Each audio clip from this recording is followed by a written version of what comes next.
Um problema seríssimo está acometendo cerca de 2 milhões de brasileiros. Há uma fila que parece infindável de pessoas que estão esperando para conseguir receber benefícios do INSS, depois de terem contribuído para a Previdência durante a vida toda.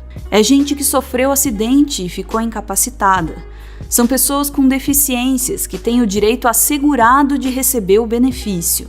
E há também os trabalhadores que precisam se aposentar e receber de volta tudo aquilo que pagaram por décadas.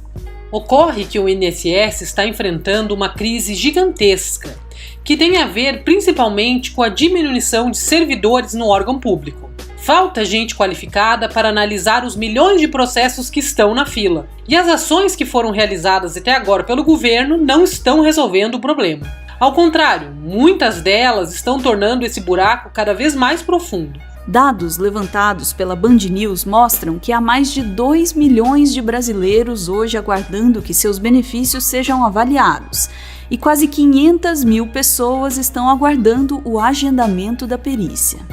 E este não é um problema simples, e não tem a ver apenas com a demora para que os pedidos sejam analisados. Também não dá para cair naquele vício de demonizar o serviço público, até porque a questão não tem a ver com iniciativas individuais de servidores. O grande imbróglio aqui tem a ver com o fato de que o governo, ao não resolver o problema, além de prejudicar os cidadãos, acaba gastando muito mais do que poderia. E este custo sai, é claro, dos nossos bolsos. E por que então a fila do INSS não é resolvida de vez? É o que a gente vai tentar te explicar aqui.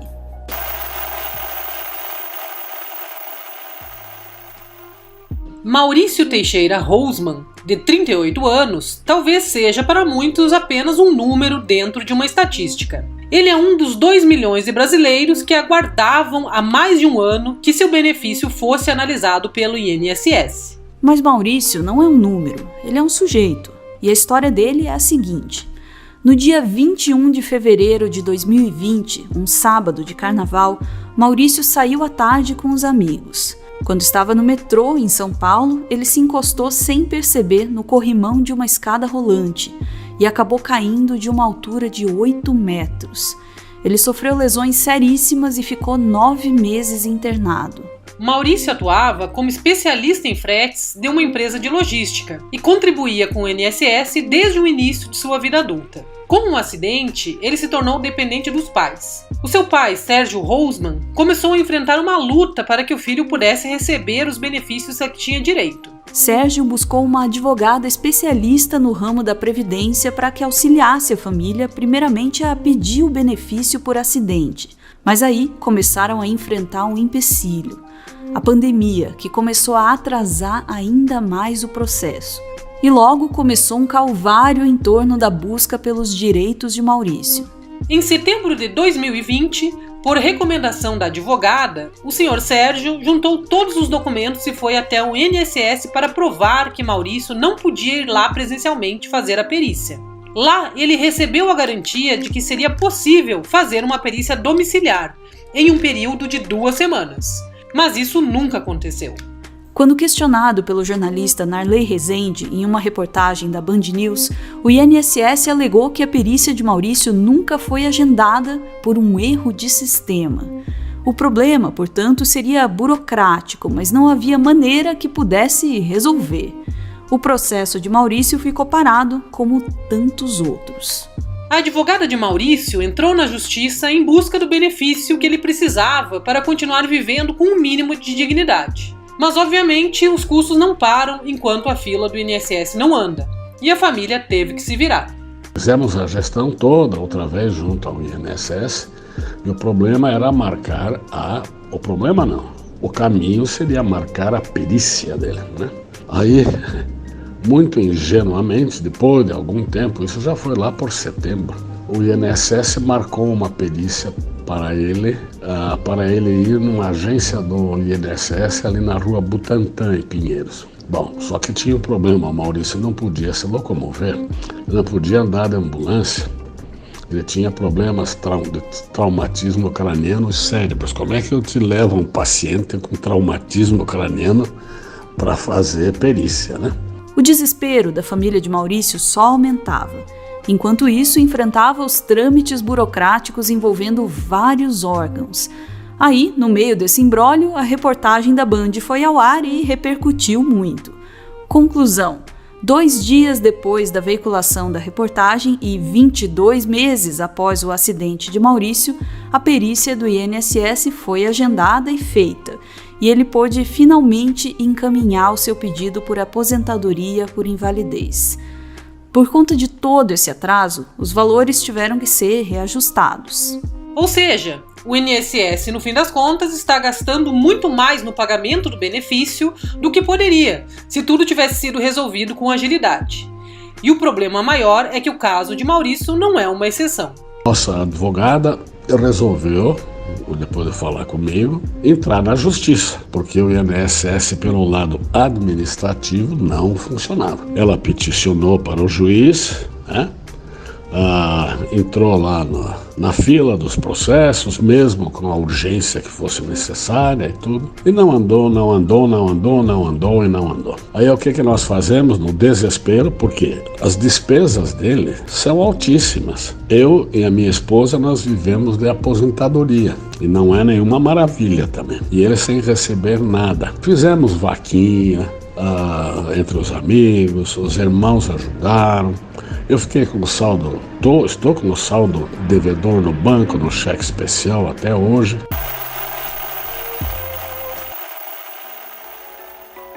Algumas ações estão sendo feitas para tentar resolver esse problema do INSS.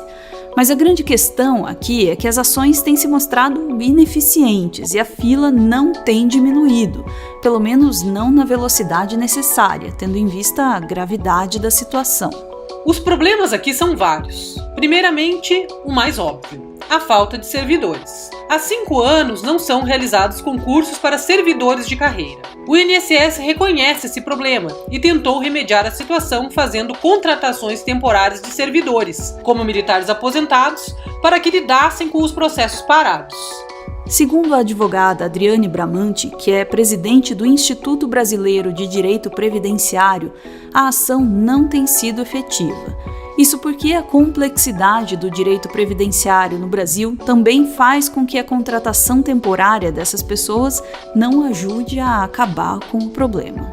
Enquanto isso, as filas do INSS continuaram crescendo. A maior dela é a de pedidos por benefício de prestação continuada, que é destinado a pessoas idosas ou com deficiências incapacitantes sem renda familiar. Em segundo lugar, estão as aposentadorias por tempo de contribuição. Outro problema seríssimo e nem sempre reconhecido como tal é a burocracia potencializada pela questão da exclusão digital.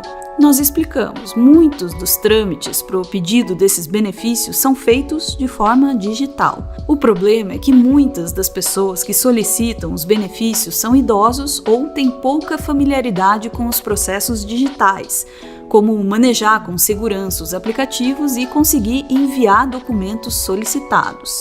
Para evitar que as agências se sobrecarreguem, os atendimentos são virtuais. Isso prejudica muitas pessoas que, como nós já dissemos, não estão preparadas para lidar com questões digitais, pois não faz parte de sua vivência. Inclusive, boa parte dos benefícios acaba ficando pendente porque os sistemas do INSS acusam falta de documentos, mas esses solicitantes não têm qualquer auxílio presencial. A advogada Adriane Bramante explica como isso ocorre. As razões por esse número, essa fila, na verdade, são várias, né? São várias as razões. Por quê? Nós tivemos há uns 3 anos o início do INSS na forma digital, né? Tanto para convênios quanto o próprio Meu INSS, que permitiu o acesso de protocolos de benefício através da internet.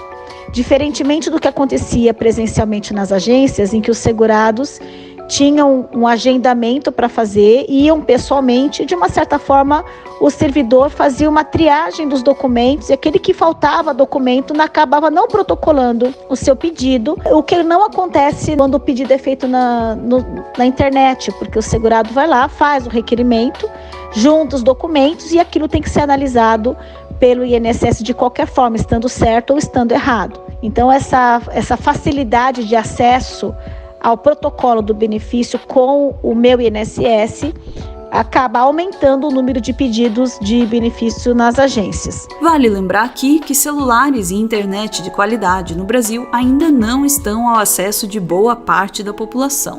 São pessoas que vão preferir ir até as agências para resolver sua situação. Acontece que, quando chegam lá, não conseguem ser atendidos.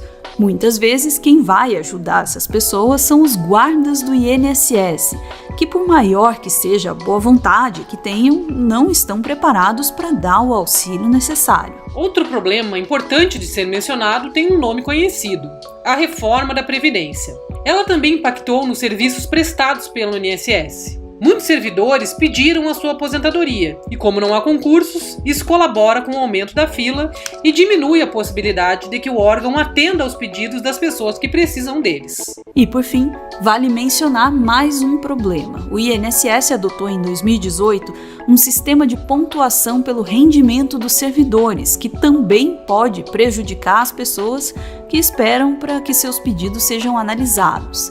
A advogada Adriane Bramante explica como esse sistema também acaba por prejudicar os cidadãos.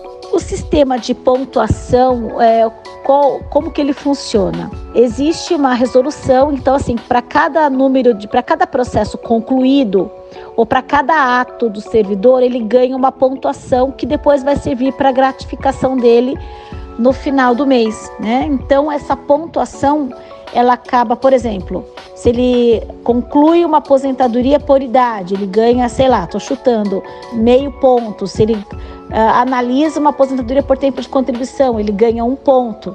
Se ele faz uma exigência, ele ganha 0,20. Se ele conclui uma certidão, ele ganha 0,50. Então, para cada tipo de atividade que ele faz, ele vai ganhando essa gratificação, né? E aí, dependendo do número de pontos que ele faz ao final do mês, ele tem a gratificação ou não.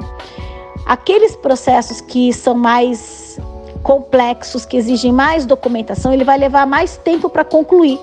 Isso acaba prejudicando a qualidade do atendimento e da análise do processo, porque ele acaba indeferindo aquele processo, porque ele ganha não por processo concedido, mas por processo concluído, seja pela concessão, seja pelo indeferimento. E claro que conceder demora mais, porque tem que ter mais cuidado na análise do processo do que para indeferir. Então, esse sistema de pontos é, na nossa opinião, um sistema que acaba não primando pela qualidade das análises.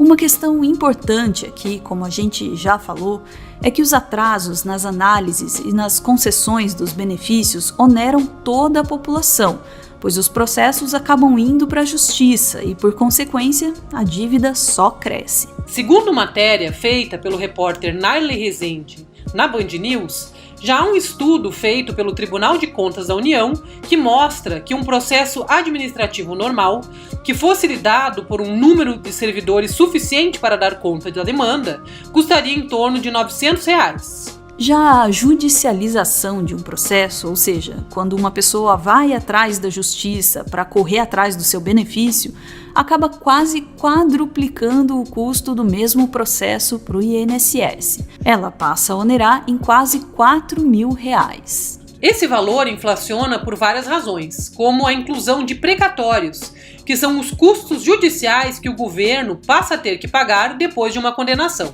É o caso, por exemplo, de Maurício Rousman, que teve que esperar 22 meses para receber o benefício a que tinha direito. A matéria da repórter Amanda Luder no G1 mostra que em 2021 não houve redução dessa fila de espera do INSS, o que é preocupante. A reportagem mostra ainda quais são as categorias dentre esses benefícios que estão parados na fila. A maior parte, pelo que a gente pode ver, é o de pedidos por amparo social à pessoa com deficiência. Como menciona Narley Rezende na sua reportagem, o governo não tem dinheiro para reduzir a fila, mas está gastando cada vez mais por causa dela. E quem está pagando essa conta? Claro que somos todos nós. E tem alguma esperança da gente sair dessa situação? A advogada Adriane Bramante diz que a mudança de gestão no INSS traz perspectivas otimistas para a resolução desse problema grave. A nova gestão do INSS, o presidente do INSS, José Carlos Oliveira, Nós tivemos reunião com ele há 15 dias e ele é uma pessoa que conhece muito os meandros do INSS, conhece bastante a dinâmica e a operacionalização dos benefícios, e eu acredito, eu tenho plena certeza de que essa nova gestão está incumbida e imbuída na melhoria do sistema, na melhoria do atendimento, na diminuição dessa fila virtual que existe hoje. Existe um plano de gestão muito interessante de tanto a melhoria do sistema com a DataPrev, que tem contribuído bastante também para a melhoria da parte de instabilidade dos sistemas, e também essa gestão toda com uma equipe muito determinada e que conhece bastante a Previdência Social, pensando na melhoria e na solução desse tempo de espera e nesse estoque de processos que hoje aguardam análise. Agora cabe a nós, jornalistas, também continuarmos acompanhando essa história, para verificar se esses milhões de cidadãos brasileiros irão ter a sua situação regularizada e se vão receber, por fim, os benefícios a que têm direito. Mais do que isso, os benefícios de que precisam para sobreviver em um país em crise.